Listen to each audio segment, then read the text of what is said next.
President Emmanuel Macron's historic state visit to the UK today, the first by a French president since 2008, and the first by any European leader since Brexit, is more than an exercise in regal pageantry. This visit has profound diplomatic, political, and symbolic significance for both countries, and indeed now for Europe as a whole.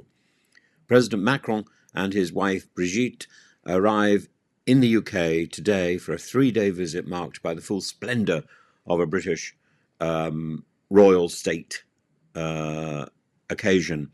The Prince and the Princess of Wales have already greeted them at RAF Northolt. A formal welcome will be followed in Windsor, complete with a ceremonial carriage procession through the town, military salutes, and a guard of honour at the castle.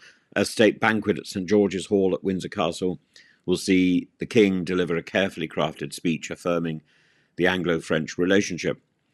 King Charles will strike both a personal note and a political note. He will speak of 1,000 years of shared history and culture of two peoples who have admired, amused, and imitated each other, and the awe he feels for France's extraordinary achievements. But beyond the sentiment, the King will make a pointed observation. These challenges know no borders, no fortress can protect us against them this time. He will be referring to the pressing modern threats both nations face of defence, technological competition, climate change, threats which transcend boundaries and which require genuine partnership. This visit is more than pomp and friendship. It comes at a time of real challenge and change in the Franco-British relationship. We have to remember how bleak things were only a few years ago. In the post-Brexit era, Britain and France drifted apart. Boris Johnson sent naval ships to Jersey in a fishing dispute.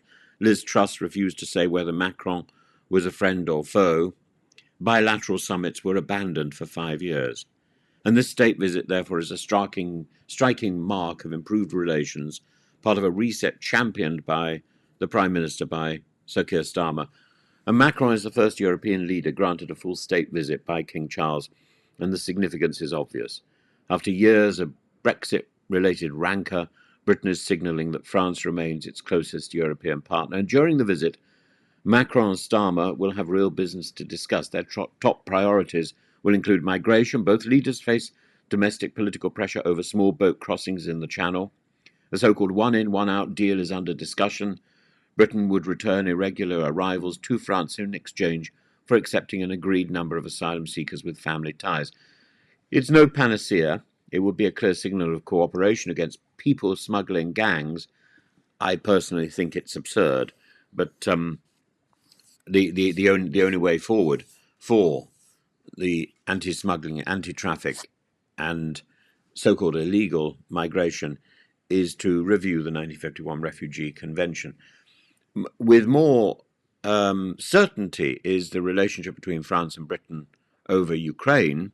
They are Europe's two nuclear powers and leading military actors, and together they hope to strengthen the European coalition supporting Kyiv, especially as Donald Trump's return to the White House has cast doubt on continued American support, though today there is news that Trump is going to press ahead with Ukrainian support, with greater Ukrainian support. Macron and Starmer plan to discuss a reassurance force that could deploy to Ukraine in the event of a ceasefire. Defence cooperation is high on the agenda, with discussions of joint civil nuclear projects. There's also a shared interest in countering cyber threats and managing technological rivalry. Both governments want to be seen as leaders in climate action, an area where King Charles has long been an advocate. It would be a mistake to dismiss the ceremonial aspects of the visit as mere theatre. State visits are soft power at its most refined. King Charles and President Macron know each other well, and their personal warmth helps smooth official business. By embracing France with such fanfare, Britain demonstrates goodwill not only to Paris but to Europe at large.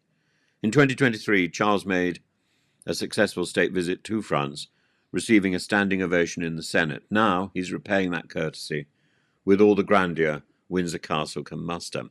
For all the smiles and toasts, the visit comes with real challenges. Negotiations on migration remain difficult and politically explosive. Anti-immigrant sentiment fuels hard-right parties in both countries. Macron faces deep unpopularity at home, his government weakened after snap elections. Starmer, for his part, is under pressure to show results on small boats, the cost of living, and the economy. Even the best diplomatic choreography cannot guarantee lasting alignment. Still, this visit is a vital step in restoring the entente cordiale for a new century, and Britain and France remain neighbours, allies, and nuclear powers with global responsibilities. As Europe grapples with war on its borders, with an unpredictable America under Trump, with the threats of climate change and technological disruption, these two nations need each other more than ever. King Charles has put it best: our two nations share not only values, but also the timeless determination to act on them in the world. And in a timely reminder that friendship, in diplomacy as in life, is not a luxury but a necessity, I think this is a state visit that needs to be celebrated and that needs to be treasured.